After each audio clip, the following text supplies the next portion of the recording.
আমরা মসজিদের পক্ষে, আমরা মাদ্রাসার পক্ষে, আমরা কোরআনের পক্ষে, আমরা দ্বীন ইসলামের পক্ষে। ইসলাম নিয়ে মসজিদ মাদ্রাসা নিয়ে বাঁচতে চাই, মসজিদ মাদ্রাসা দ্বীন ইসলাম কোরআন নিয়ে মরতেও চাই। আপনি যখন আমাদের পক্ষে নয়, যাদের পক্ষে তাদের সঙ্গে থাকুন, আমাদের কোনো আপত্তি নয়, কিন্তু আপনি আমাদের কাছেও থাকবেন, ভেতরে ভেতরে ওদের সঙ্গেও থাকবেন। এই দ্বিচারিতাটা চলবে না। কাতারকে ভাগ করার দরকার আছে না নয়? আজকে বড় দুঃখ লাগে, তোমার সামান্য বেঈমান নেতার গদি বাঁচাবার জন্য তুমি এত লড়াই করছো। আল্লাহর ঘরের জন্য কবে লড়াই করবে? আল্লাহর মসজিদ মাদ্রাসার জন্য কবে লড়াই করবে? যে আল্লাহ তোমাকে জিন্দেগি দিল, জীবন দিল, দুটো হাত পা দিয়েছে, চোখ দিয়েছে, কান দিয়েছে, জবানে কথা দিয়েছে। এই লড়াইয়ের সর্বোচ্চ উত্তম বিষয় হলো কি? হাত থাকলে, ক্ষমতা থাকলে হাত দিয়ে লড়ো, ক্ষমতা নেই মুখ দিয়ে প্রতিবাদ করো। প্রতিবাদ করার যদি ক্ষমতা না থাকে, কমসে কম অন্তর থেকে ঘৃণা করে সরে যাও। যদি এরপরে তাও না করে তুমি মসজিদ মাদ্রাসা ইসলামের দুশ্মনদের সাথ দাও, কিসের তুমি মুসলমান? হ্যাঁ, তোমার জানাজা হয়তো কোনো ভিআইপি পীর সাহেব এসে পড়বে, যদি জানার পরেও পীর সাহেব পরেও পীরের নামে কলঙ্ক ছাড়ার কিচ্ছু নয়। আর না জেনে যদি পরে আল্লাহ তাকে মাফ করবে, কিন্তু তোমার কবরে তুমি রেহাই পাবে না। হ্যাঁ, এত বড় কথা বলে যাচ্ছি, এত বড় কথা বলে যাচ্ছি। তুমি ইসলামের দুশ্মন জানার পরেও কোন পীর যদি পীরজাদা আলেম উলামা তোমার জানাজা পড়ে, তার থেকে বড় গাদ্দার পীর পীরজাদা আলেম উলামা অন্য কে হতে পারে? আর না জেনে যদি এসে পড়ে, আল্লাহ তাকে মাফ করবে কেন সে জানে না, কিন্তু তোমার রেহাই নাই। তুমি ছেলে খেলা পেয়েছো আমার ধর্মটাকে নিয়ে, আমার ইসলামটাকে নিয়ে, যে যা খুশি পাচ্ছে বলে চলে যাচ্ছে। আর এর জন্য দোষী আমরা, আমরা দোষী। ওরা এত সাহস পাচ্ছে একটাই কারণে, ওরা দেখছে আমাদের হাতে রাজ পাওয়ার, পুলিশ পাওয়ার আমাদের হাতে, যা খুশি আমরা করব, বেতাল যেই করবে জেলে ভরে দেবো, আর আমাদের হাতে কিছু নেই। অথচ আমরাই সবাইকে জিতাই। আসো, আগামী দিনে একটা শর্ত আমরা সবার সঙ্গে মিশতে রাজি, যে আমাদেরকে চেয়ারের পায়া দেবে তার সাথে আমরা আছি। এই যে, এই যে হাসুনি, চারটের মধ্যে একটা যে দেবে, তোমার বেশি হলে আমাদেরকে বেশি দিতে হবে না, একটা দাও। আজকে ধরুন এই যে বসে আছে, যিনি আছে, তিনি যদি আমাদের হাতে একটা পায়া থাকতো, তিনটে থাকতো, ওইখানে বসে বলতে পারতো দিল্লি চলে যাও, বললেই বলতো উঠুন আমারটা আমি খুলে নেবো। একটা পা খুলিলে চেয়ার থাকবে, তার মানে সরকার পড়ে যাবে। তাহলে আমাদের 50-60টা দরকার আছে না নাই? বাস এটাই হলো আব্বাস সিদ্দিকীর কথা। আমি হুজুর বলে কি এটা আমার জাতিকে ভাবানোর অধিকার নেই? হ্যাঁ, আমার জাতি আমায় ভুল বুঝুনি। এ যদি সত্যি তোমাদের দরদি হয়, কেন তোমাকে এই ভাগটা দিচ্ছে না? কেন তোমাকে এই ভাগটা দিচ্ছে না? এ জানে যদি ভাগ দিয়ে ফেলি, তাহলে আমি বলতে পারবো না যে ওখানে একটা বানালাম, এখানে একটা বানাবো, ওখানে একটা বানাবো। এটা বললেই বলবে আমারটা কই, আর না দিলেই বলবে ওঠ আমারটা খুলে নেবো, সরকার পড়ে যাবে। আমার উলামা ভাই, ইমাম ভাই, আরে কি ভিক্ষা চাইছেন আপনি যে তার কাছে? হ্যাঁ, আপনি চাইবেন কেন যে আপনার সম্পদের ভাগীদারি আপনি নিজে গিয়ে অঙ্ক করবেন, নিজেরটা নিজে নিয়ে নেবেন? এটাও আপনি পেতে গেলে আপনাকে এই পাওয়ারে আসতে হবে, এই জায়গায় আসতে হবে। তো যাক, আল্লাহ আমাদেরকে হেদায়েত করেন, সৎ বুদ্ধি দেন। কষ্ট নিচ্ছেন নাকি? কষ্ট নিলে তো সোজা কথা বলে দিলাম, আনবেন না, আসবেন না। আমি আসবো না, বলবো না। আল্লাহকে বলবো আল্লাহ আমি যাইনি, তো আমি বলিনি, আমি যাইনি, কিন্তু আমি মেম্বারে উঠবো, আল্লাহ লোক জড়ো করবে। তোমরা লোক জড়ো করেছো? হ্যাঁ, কমিটি পয়সা দিয়ে এনেছো, গাড়ি ভাড়া করে এনেছো, হুমকি দিয়ে ভয় দেখিয়ে এনেছো। আব্বাস সিদ্দিকীর নামে কেউ আসেনি। আব্বাস সিদ্দিকী আল্লাহ রসুলের পক্ষে বলে, তাই আল্লাহ জড়ো করিয়েছে। চল, তাহলে সবটা যখন আল্লাহর, তাহলে আমি কার মুখের দিকে তাকাবো? আমি যা কিছু বলবো আল্লাহ রসুলের জন্য বলবো। এতে কার কি অসুবিধা হচ্ছে আমার দেখার দরকার নেই। তো তুমি যখন আমার দিনের বিরুদ্ধে বলো, তখন তোমার মনে পড়ে না যে একটা আঘাত দিচ্ছি? তাহলে আমার কেন মনে হবে তোমার বিষয়ে বলতে গেলে? কি গো, কথা বুঝছেন তো নাকি? আজকে ইনি এটা বুঝাবার জন্য বলছি, ইনি যদি আমার ধর্মের ওপরে আঘাত দিতে পারে তাহলে আমি ইনার উপরে কেন আঘাত দিতে পারবো না? কথা মাথায় ঢুকছে তো নাকি? এনার তো বোঝা দরকার ছিল যে আমার রাস্তা আলাদা, আমি সে রাস্তায় থাকি, তাহলে আমিও বুঝতাম আমার রাস্তা আলাদা, আমি আমার রাস্তায় থাকি।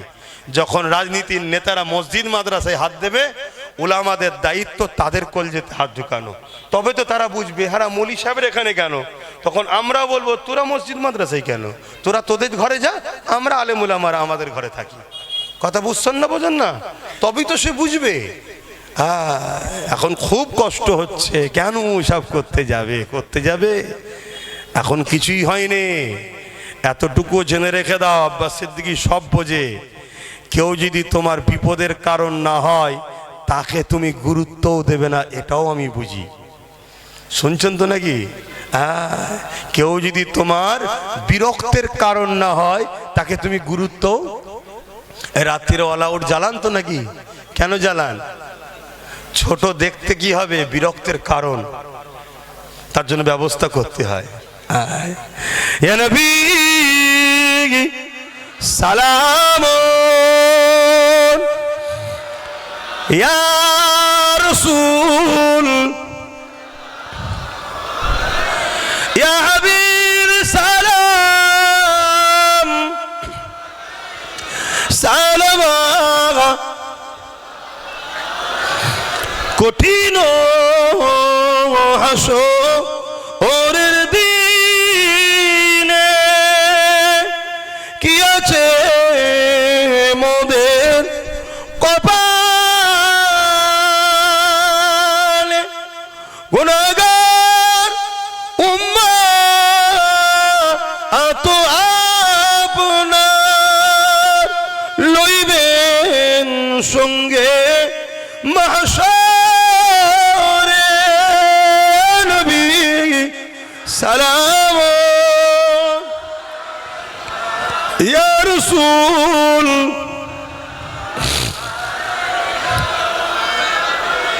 এখন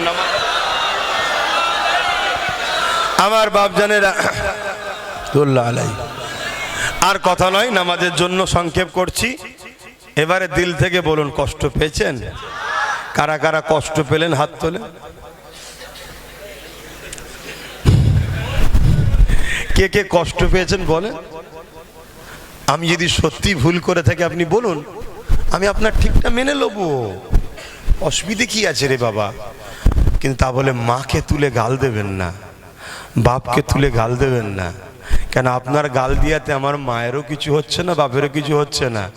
কিন্তু মনে রাখবেন, এটা হক নাস। আমার বাপ মা যদি মাপ না করে, পৃথিবী সব মৌলী সাহেবকেও দোয়া করি আপনি জান্নাত যেতে পারবেন না।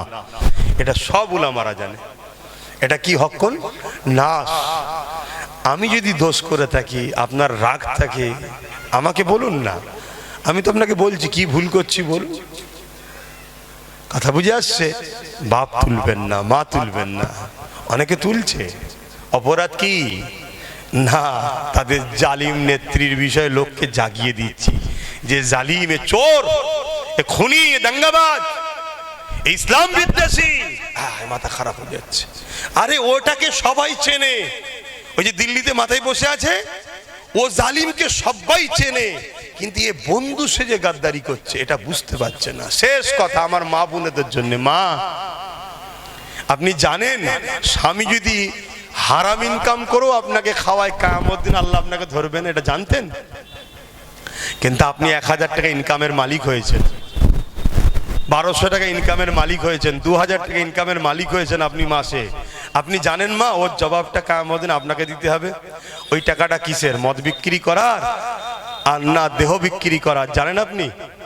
আমার ভাষা একটু কড়া কিন্তু বাস্তব।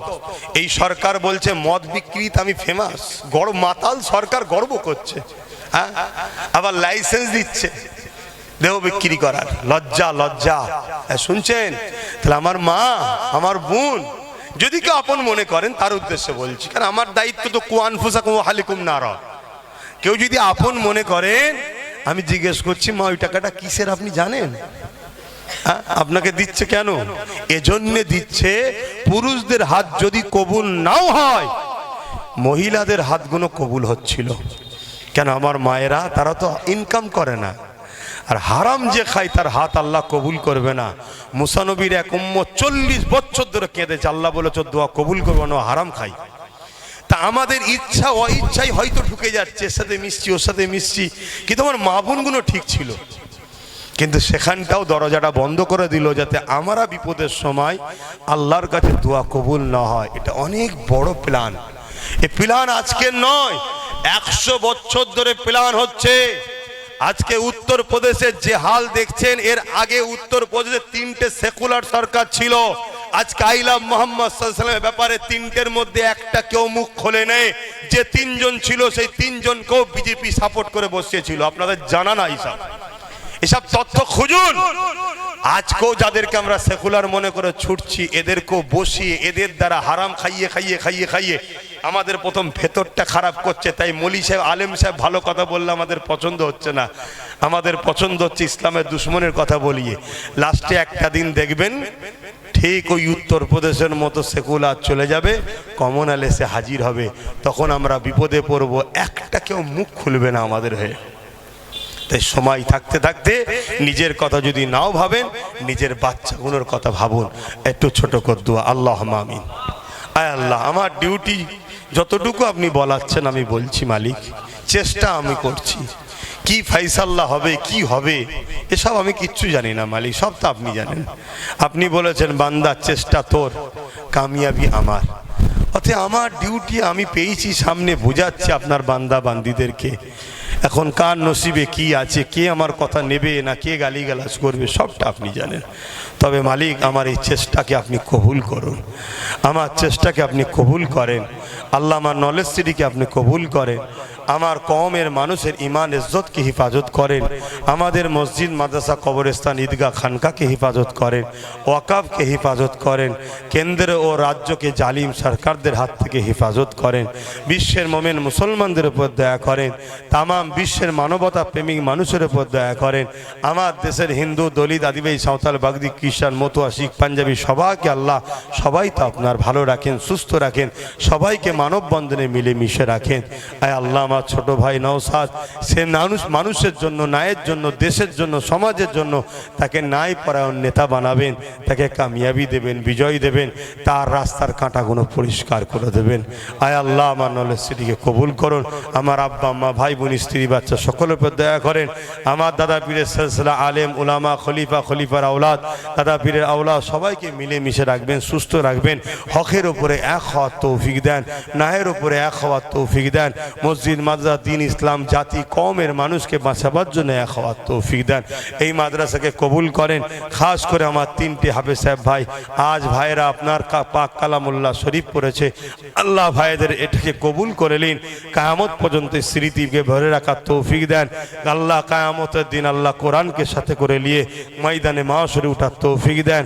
এবং এই তুলাবা ভাই এবং ইনাদেরকে যারা শিক্ষকতা করেছেন উস্তাদ হযরত, তিনাদেরকে আল্লাহ একসাথে জান্নাত যাওয়া নসিব করবেন।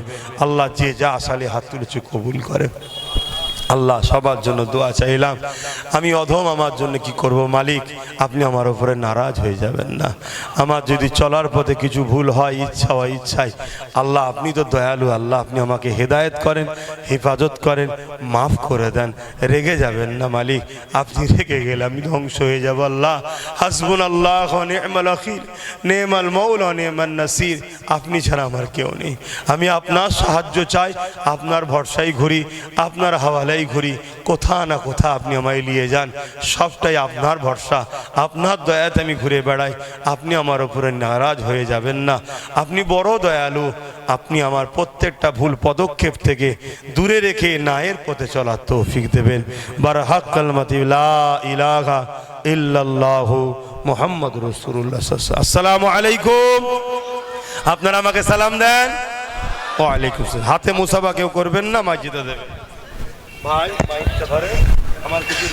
হ্যালো, কমিটির সদস্য এবং দায়িত্বশীল ভাইদেরকে অনুরোধ করব অনতি বিলম্বে ভাইজানের খিদমতের দায়িত্বে যারা আছেন যথাযোগ্য সম্মানের সঙ্গে আপনারা খিদমতের জায়গায় ফিরে আসুন। ভাইজানের খিদমতের দায়িত্বে যে সমস্ত যুবক ভাইরা আছেন, অবিলম্বে আপনারা ভাইজানের খিদমতে নিয়োজিত হয়ে যান। এখনই আজান হবে, আজান বাদ এই মজলিসেই এশা জামাত হবে, এশা নামাজ বাদ আবারও আমরা জলসার কাজ শুরু করব। মেহেরবানি করে আপনারা জলসা ছেড়ে ইতি বিক্ষিপ্ত ভাবে মজলিসটাকে নষ্ট করবেন না। একান্ত প্রয়োজনে, যদিও কেউ কোথাও কোনো প্রয়োজনে যান না,